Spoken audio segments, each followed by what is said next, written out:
Iran, Israel और America युद्ध का सीज़ फायर हो चुका और ये सीज़ फायर ट्रंप की डेडलाइन से 90 मिनट पहले हुआ है, जहां ट्रंप बड़े बड़े दावे कर रहे थे कि ईरान की एक सभ्यता को हम पूरी तरीके से ख़त्म कर देंगे। ईरान की जो सभ्यता है वो पूरी तरह जीवित नहीं हो पाएगी और सुबह हो और डेडलाइन पूरी होने से पहले वे उनके सारे सुर बदल गए और उन्होंने 2 हफ्ते का सीज़ फायर का ऐलान कर दिया।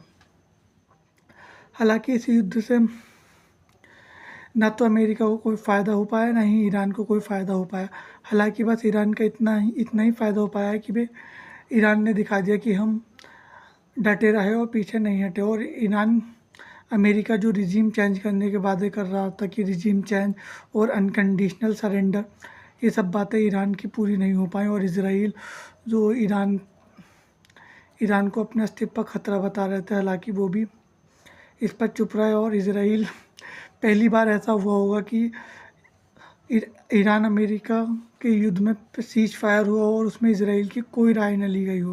हालांकि जिस युद्ध में इसराइल शामिल था, उस युद्ध में इसराइल की कोई राय नहीं ली गई और सीधा सीज फायर हो गया।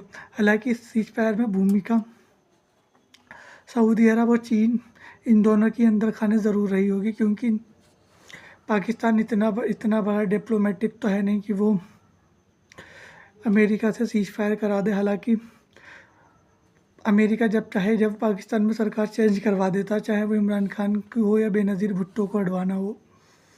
हालांकि बहुत अच्छी बात है कि इन दोनों के बीच सीज फायर हुआ और लेबनान और इसराइल के बीच भी सीज फायर अभी पूरी तरह से नहीं हो पाया। कुछ खबरें थी कि इसराइल लेबनान पर हमला कर रहा है। हालांकि इस युद्ध में सबसे ज़्यादा नुकसान लेबनान के लोगों को हुआ है, जो विस्थापित हुए और अपना घर छोड़ने पर मजबूर हुए।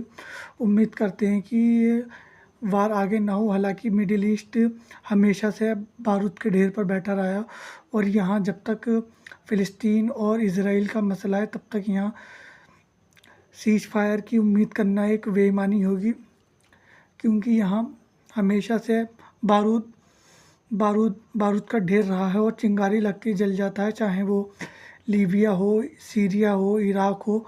और सीरिया पिछले 14 साल से जल रहा था और उससे पहले इराक जल रहा था।